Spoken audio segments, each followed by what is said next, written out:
Prajit. There you are. Good afternoon, Grant. I am Welcome. here. Thank you. All right, so Thank you. Prajit, you're from Hydro Tasmania, so I will hand the mic to you. And as I said, for the students online, it's about an 18-minute presentation for Prajit, and then a sort of 2-minute handover as well. Yep, the floor's yours. Thanks, Grant, and it's a pleasure being here. Generally, I'm not a big fan of virtual presentations. It feels to me like it's a lecture. So I'll try and keep the slide pack presentation as brief as possible so I can answer as many questions as possible. Just a bit about me. My name is Prajit. I have been working at Hydro for around 14 odd years, mainly in the commercial trading and finance space. And currently I'm working as manager spot markets. I do have a slide pack that I'd like to share. Grant, it does say that you've disabled participant screen sharing, which is okay with me. I can talk through it, but if I can share, I think it'll be some good visuals for the participants listening. Look, I just thought I'll give a quick rundown of Hydro Tasmania itself. Look, we're a government-owned business. We are owned by the state of Tasmania. We've been operating for the last 100 years, so we've got incredible experience and expertise in successfully integrating high levels of renewable energy into the grid. More recently, we in Tasmania ran a grid that was 92% non-synchronous, which we think is a world record, and it hasn't happened anywhere else in the world. We are Australia's largest water manager, dam owner, and renewable energy generator. We've got 30 power stations, and 54 large dams, and we also jointly own 307 megawatts of wind farms. Just a bit more about the renewable energy expertise. So we've installed technology that significantly reduces diesel use. So these are at the King Island, Rottnest Island, and the Flinders Island sort of energy hubs. So essentially, these are smart systems that effectively ensure that there is more usage of variable renewable energy, clean, resources of energy, rather than using, fossil fuels. Essentially, this was done via our professional services arm in Tira and Hydro Tasmania. So what do we really do? So as I discussed previously, we're Australia's largest water manager. We manage over 13.5 megaliters, 13,500 gigaliters per annum of water. So just from a size perspective, that's equivalent of 27 times Sydney Harbour. So approximately one every fortnight. As I said previously, we own and operate 52 lakes, 54 large dams, and many other small dams and weirs across Tasmania. And you can see that's the map of Tasmania, and there are quite a few lakes around Tasmania that essentially we use to generate clean electricity. How do we do this? So what we do is we hire new graduates and we let them do exactly what you can see on the photo there. We've got many big screens and many big buttons, and everyone's confused. That's not true. Essentially, what we try and do, obviously, is we've got a broader team of 30 to 40 people in the generation operations team. And essentially, we've got spot traders who trade electricity, who look to optimize the megawatt value that we enter into the market. And then we've also got gen controllers who also optimize market dispatch, but also manage the hydrology and essentially also manage the generation dispatch. So we effectively control most of our stations remotely from Hobart. So there's as we discussed previously, we have 30 odd power stations. There's only some that are sitting at the power stations, but most, if not all, are controlled remotely via a click of a button in Hobart. So the markets that we operate in, so if you don't know much about the NEM, the National Electricity Market spans from Queensland, New South Wales, Victoria, South Australia, and Tasmania. And essentially, as you can see on your screen, there are various sources of generation. You've got solar, you've got wind, you've got hydro, and you've got other sources. Basically, what happens is all these generators bid into the market, which is operated by the Australian Energy Market Operator. And from there, the energy is essentially sent through to industries, mums and dads, and businesses. Obviously, that's how the market flows, but in reality, you've got transmission network service providers that take the electricity from the generation source and via their transmission and distribution assets, provide the electricity to mums and dads. What's not in here, and I'll discuss it in the next slide, is we do operate in the NEM. The NEM is a market that houses, if you want to call it, electricity, but also it's got 8 F-gas markets, and essentially we also operate in a couple of gas markets. So from a trading perspective, this is what makes it exciting, is that you're looking to optimize over the 11 odd markets, trying to make the best value for your business via the operation, via the span of operations. This is just a small snapshot that I got this afternoon, and you can see that you can see the prices. So I'm hoping that you can see my mouse cursor. So you can see the Queensland electricity at the point of time when I got this snapshot was sitting at $72, and essentially New South Wales was $70, and Victoria was 9, Tassie was 9, and South Australia was 9. Basically, the difference between these prices are mainly due to some interconnector sort of flows that are either maxed out or constrained due to a network outage, perhaps.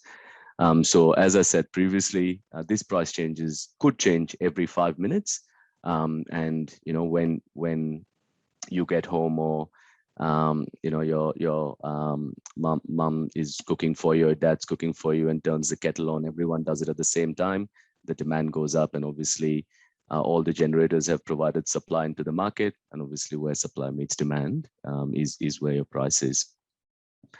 On the right-hand side of the screen, you've also got the gas flows, and as I discussed previously, AEMO also runs the DWGM, which is the Declared Wholesale Gas Market in Victoria, and also the STTM, which are markets in South Australia, Sydney, and in Queensland, and we operate in those markets as well.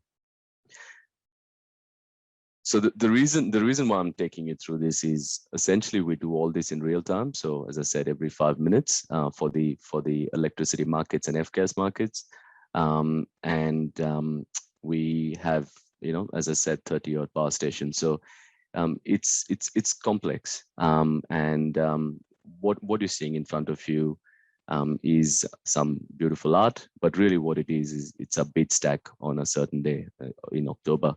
And you can see that essentially every power station that we have, we've priced it at a certain level, and the lines that cut across basically is where the demand is. So as we discussed previously, where supply meets demand, that's your price. So it's not easy essentially to basically put your offers together, put your bid stacks together for several different power stations, and then price that to AEMO. And we do that on a daily basis, 24/7, 365 days a year. So more about the team. So we've got the GenOps team, as we call it, Generation Operations team, is headed by the head of GenOps, and he's got 4 people reporting under him. We've got the generation controllers. I think I mentioned briefly what the generation controllers do. They look after market, they look after dispatch, and then they look after hydrological optimization as well in a real-time basis. you've got spot traders, and their main role is to ensure that we're getting the maximum value for the megawatts that we dispatch into the market, whether that be the electricity market, the F-gas market, or the gas market. And we've got several analysts and developers who obviously provide the horsepower, so the gen controllers and spot traders can do their jobs. Very briefly, obviously, it is a complex system, but we try and keep it very simple internally. The goal, of course, is for us, being government owned as well, we've got to ensure the lights are on. As I said previously, it's a 24/7 operation, and things could go wrong. In fact, recently in New South Wales, and I think a few years back in South Australia, there was a blackout, which cost the economy quite a bit of money. So our key objective, or our first objective, is to keep the lights on.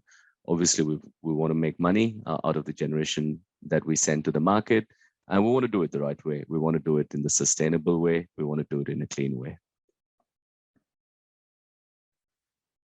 So obviously there are significant challenges that we see. So what I've just spoken through all along is our real-time operations and our trading operations, and how complex it is. So if you think that is complex, it is only going to get even more difficult with the profound transformation that you're seeing around the national electricity market. I haven't heard the other presenters, but I'm assuming they've touched on this. There's quite a bit of thermal generation retiring over the next few years. And this retirement, this generation will be replaced by low-cost energy, which comes from solar, which comes from wind. But the sun doesn't shine all the time, and the wind doesn't blow all the time. So you need dispatchable capacity, as I call it, or as we call it. And essentially that comes from hydro, that comes from pumped hydro, that comes from batteries, and that comes from gas. So you'll see a lot of changes in the market. And I guess for us, we're very excited because we already manage a very complex system, which we continue to work and improve. But we are excited for the future because we want to continue to be part of the decarbonization journey that the NEM's taking, that Australia is taking. So I guess I'll leave it on this. This is the last slide, and this is the opportunity that Hydro Tasmania has. And if you haven't heard about the Battery of the Nation project, Battery of the Nation project is Hydro Tasmania's response to further interconnection. Marinus Link, which is a project that is being run by Tas Networks currently, is looking to build 2 750 megawatt cables, and in the ISP, it is expected to come in sometime in 27-28, and the next cable in sometime in 30-31. Based on this, we would be looking to expand our hydro portfolio to ensure that the market has the dispatchable capacity in the future when there are those energy gaps that we discussed previously. So I guess from my team, for the spot markets team, we're very excited to be part of this journey. We're already managing a complex system. We're working 24/7. We work in a 24/7 control room environment, and we are excited with how dynamic the market is going to be in the future, and also we want to be part of what we could do to shape the decarbonization journey. I'll probably stop there, Grant. It was very quick, but I'm more than happy to take any questions if we've got time. Yeah, thanks, Brigitte. Sorry? Sorry, Grant. It's Chelsea. I was going to say I'm online. There's a couple of questions that we might be able to have the opportunity to get Praj to answer. Yeah, fantastic. Do you want to dive into them? Yeah, perfect. So the first question is, what does Hydro Tasmania do for storage and capacity? So if we're not able to generate electricity, like how do we pump it back in, or how do we manage our storage and capacity? Yeah, absolutely, Chelsea. You should have asked me this question before, so I was prepared for it. But anyway, so effectively, what we look at, we don't have a pumped hydro system in Tasmania right now. But what we look at is Tasmania itself is a large storage, and we obviously look to import electricity from the interconnector whenever the prices are low, whenever there is an opportunity to do so.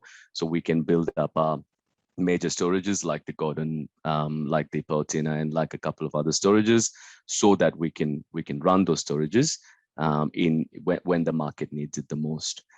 So that's really what we do today. Is we basically import, if you want to call it, electricity from mainland NEM to build our storages at the right time, and of course export that electricity at the right time as well.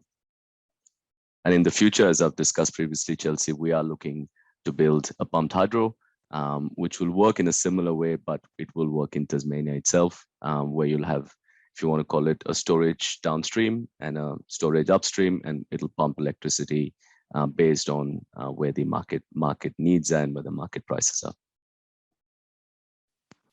Fantastic. And we've probably got time for one more question that's come through from Colin. So hypothetically, could you guarantee X amount of megawatts in the future? So could you buy a contract that it's actually worth more than the spot price now? That's a very good question. That's something that I wanted to cover, but I knew I wouldn't have time to do it. So what the goal or objective of the presentation today was just to give you a small insight of the trading team and just what the future brings. So apart from the GenOps team, we've got a contract trading team who trade in derivatives. So what they do is they look at providing revenue certainty for the business, and they trade over the next 1 to 5 years, 1 to 4 year horizon. That is where you would look to lock in contracts upfront for, there might be a retailer on mainland NEM, for example, who would want to buy contracts upfront to give them some revenue certainty so they can go and sell to mums and dads. And we do that on a daily basis via over-the-counter trades, as we call it, or via ASX. So that's how we sell contracts upfront over the 1 to 4 year horizon, so you're not exposed to this 5-minute volatility. Great, thank you. I think that's probably all that we have time for. There were a couple of other questions from some people online, but what I'd recommend anyone online do is follow Hydro Tasmania on LinkedIn. There's lots of great content that is posted very regularly with lots of updates to these exciting projects that we've gone through here today, and there might even be some answers to your questions on our LinkedIn page or our website. Or I'm sure, Chelsea, if there are questions that are not there, we could answer them through you as well. Absolutely, or feel free to reach out. I think our contact details have already been provided or are going to be provided, or you're welcome to connect with me on LinkedIn as well. Thanks all. Good luck with it. Hopefully it all goes according to plan. And just so you all know, I did start as a graduate at Hydro Tasmania 14 years ago. It's great to see and hear about your journey over the last 14 years.